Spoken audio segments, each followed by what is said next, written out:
پیکان پیداست که عباس شدن عازم پیکان پیچیده شده کار پیچیده شده کار در لشکر کفار در لشکر کفار لا حول ولا قوة الا بالله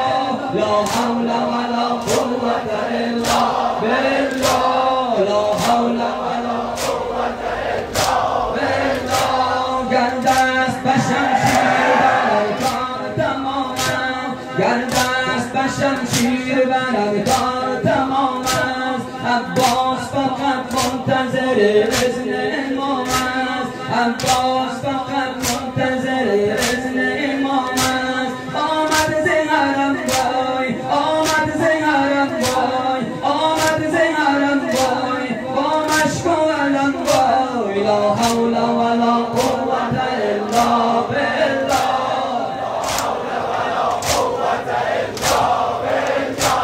لا حول ولا قوة الا بالله از یک نگهش آب شود زهره دشمن از یک نگهش آب شود زهره دشمن از یک نگهش آب شود زهره دشمن جز مرگ نباشد به یقین بهره دشمن جز مرگ نباشد به یقین بهره دشمن چون حیدر کرار چون حیدر کرار ایستاده و پیکار ایستاده و پیکار لا حول ولا قوة الا بالله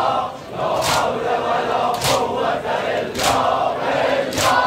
لا حول ولا قوة الا بالله گر شیر برد حمله به یک طایف کفتار گر شیر برد حمله به یک طایف کفتار با خاک برابر شود آن لشکر خونخوار با خاک برابر شود آن لشکر خونخوار ای جانم برفت ای جانم برفت جانانم برفت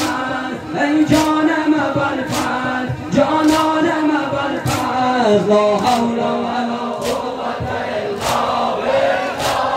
لا حول ولا قوة الا بالله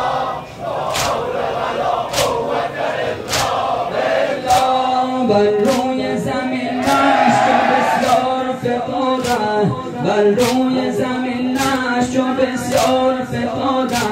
لرزم بطن لشکر کفار فتاده لرزم بطن لشکر کفار فتاده از ضربت شمشیر از ضربت شمشیر گشتن زمین گیر گشتن زمین گیر ای جانم برپس ای جانم برپس جانانم برپس جانانم برپس ای جانم برپس ای جانم برپس جانانم برپس جانانم برپس